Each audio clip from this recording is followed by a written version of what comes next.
इधर पश्चिमी मीडिया ने दावा किया कि रूस से अगले हफ्ते लड़ाकू विमान सुखोई 35 की पहली खेप ईरान पहुंच जाएगी। यूक्रेन युद्ध में ईरान पुतिन के साथ खड़ा है। उसने आत्मघाती ड्रोन शाहिद 136 देकर रूस की मदद की थी, जिससे रूस ने कीव समेत कई शहरों में तबाही मचा दी थी। पश्चिमी मीडिया का दावा है कि जंग में ईरान की मदद के बदले पुतिन उसे लड़ाकू विमान सुखोई 35 देने जा रहे हैं। अगले हफ्ते ईरान को रूस से लड़ाकू विमानों की पहली खेप मिलेगी।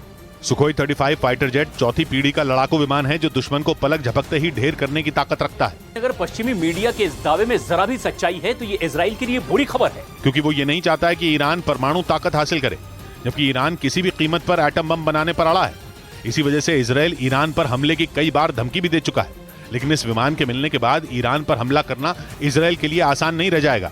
उधर ईरान ने फिर एक बार इजराइल को चेतावनी दे डाली। वहां IRGC यानी ईरान के रेवोल्यूशनरी गार्ड के कमांडर ने दावा किया कि अब इजराइल का खात्मा तय है और ईरान उसे तबाह करके ही दम लेगा। इजराइल को इस बार ये चेतावनी IRGC यानी ईरान के रेवोल्यूशनरी गार्ड के टॉप कमांडर हुसैन सलामी ने दी और ये दावा किया कि इजराइल दुनिया के नक्शे में बस अब कुछ ही दिनों का मेहमान है, क्योंकि ईरान ने उसे घुटनों पर लाने की तैयारी पूरी कर ली है। उन्होंने आरोप लगाया कि इजराइल ने 2011 में उनके देश पर जो हमला किया वो उसका बदला इजराइल से जल्द ही लेंगे और ये बदला ऐसा होगा कि इजराइल का नामो निशान मिटा दिया जाएगा।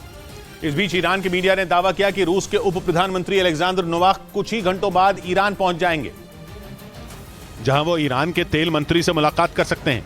ईरान के मीडिया के मुताबिक रूस के उप प्रधानमंत्री अलेक्जेंडर नोवाक 2 दिन के ईरान दौरे पर रहेंगे। बताया गया कि इस दौरान वो तेहरान में 17 मई से शुरू होने वाली 27वीं अंतर्राष्ट्रीय तेल और गैस की प्रदर्शनी में भी शामिल होंगे।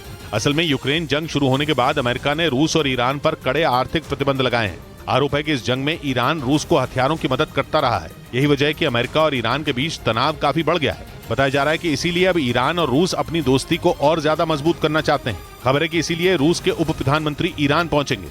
उधर दावा किया गया कि अफ्रीकी देश सूडान में जारी गृह युद्ध की वजह से वहां के लोगों को खाने के लाले पड़ गए। वहां ऐसी तबाही मची हुई है कि लोग भूखों मरने को मजबूर हैं, क्योंकि कई दिनों से जारी गृह युद्ध की वजह से वहां सब कुछ तबाह हो गया,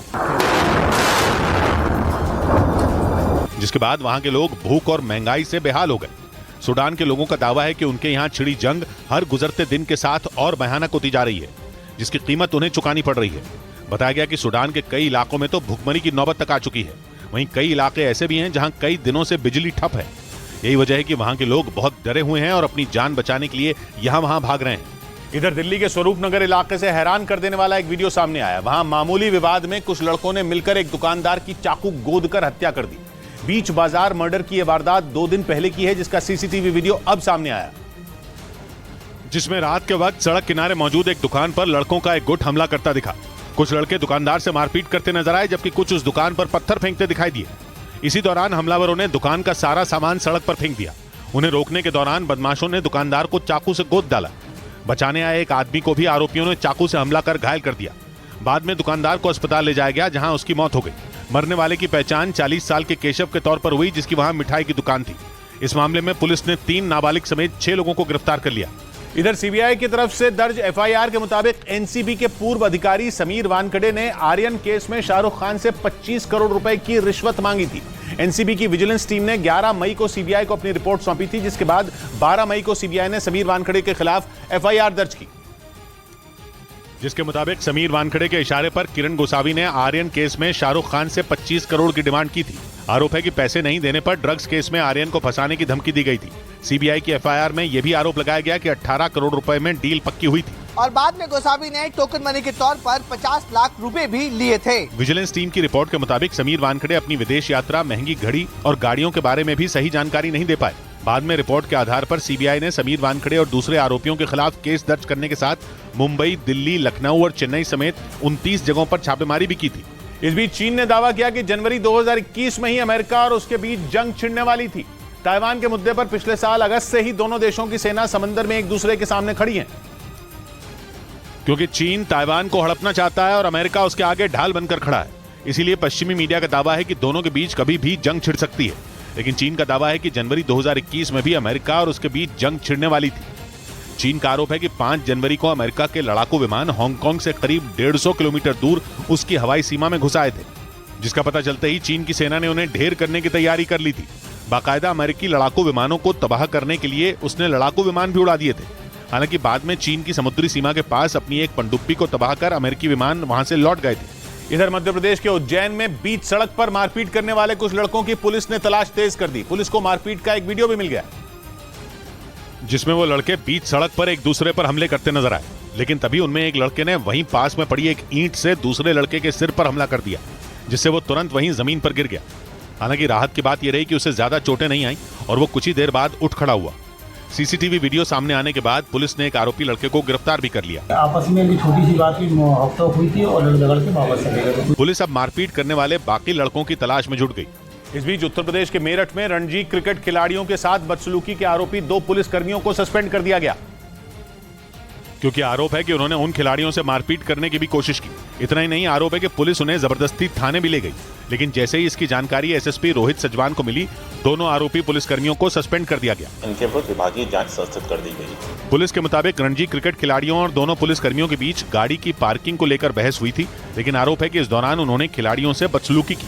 उधर टेरर फंडिंग के आरोप में एनआईए ने पुलवामा और शोपियां समेत जम्मू कश्मीर के कई जिलों में छापेमारी की। राजौरी और पुंछ में हुए हमले के बाद से ही आतंकियों के मददगार इन दिनों सुरक्षा बल के निशाने पर हैं, जिनके खिलाफ एनआईए ने भी कार्रवाई की और टेरर फंडिंग के आरोप में शोपियां, पुलवामा और अनंतनाग समेत जम्मू कश्मीर के कई जिलों में एक साथ छापे मारे।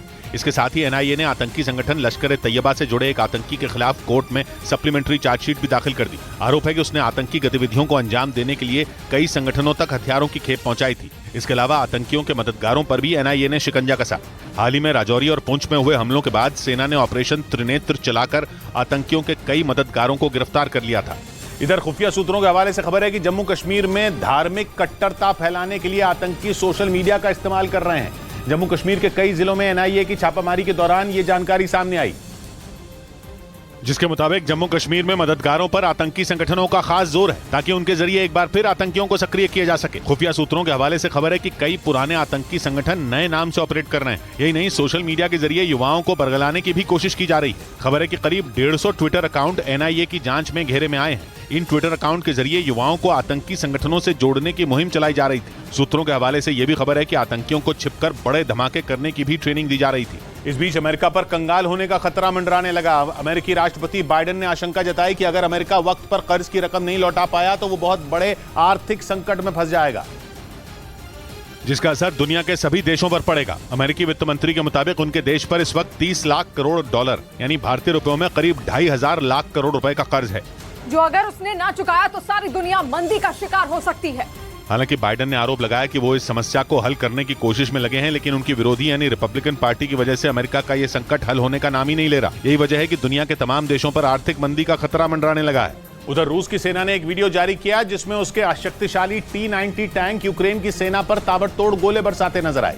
ये वीडियो डोनेस्क इलाके का बताया गया, जिसमें रूस का खतरनाक T-90 टैंक दुश्मन पर कहर बरपाता नजर आया। रूस ने दावा किया कि डोनेस्क इलाके में उसकी फौज ने यूक्रेन के होश ठिकाने लगा दिए।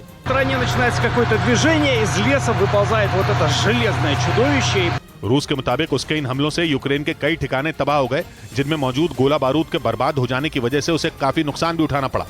इस बीच चक्रवाती तूफान मोखा ने म्यांमार में ऐसी तबाही मचाई कि 700 से ज्यादा लोग जख्मी हो गए, जबकि म्यांमार के पड़ोसी देश बांग्लादेश में भी तूफान ने जमकर कहर बरपाया, जिससे कई लोग घायल हो गए। बांग्लादेश में चक्रवाती तूफान मोखा के आने के बाद ऐसी तेज हवाएं चलीं, जिसे देखकर ऐसा लगा मानो वो सब कुछ अपने साथ उड़ा ले जाएंगी। समंदर के किनारे रहने वाले कई लोगों ने तूफान के बीच ही सुरक्षित जगहों पर शरण ली, जबकि मोखा तूफान के आने से पहले लगभग 3 लाख लोगों को सुरक्षित जगह पर पहुंचा दिया गया। म्यांमार में भी तूफान ने भारी तबाही मचाई। तूफान के दौरान वहां करीब 1000 लोग समंदर के बीच ही फंस गए, लेकिन राहत की बात यह रही कि सभी को समंदर से निकाल लिया गया।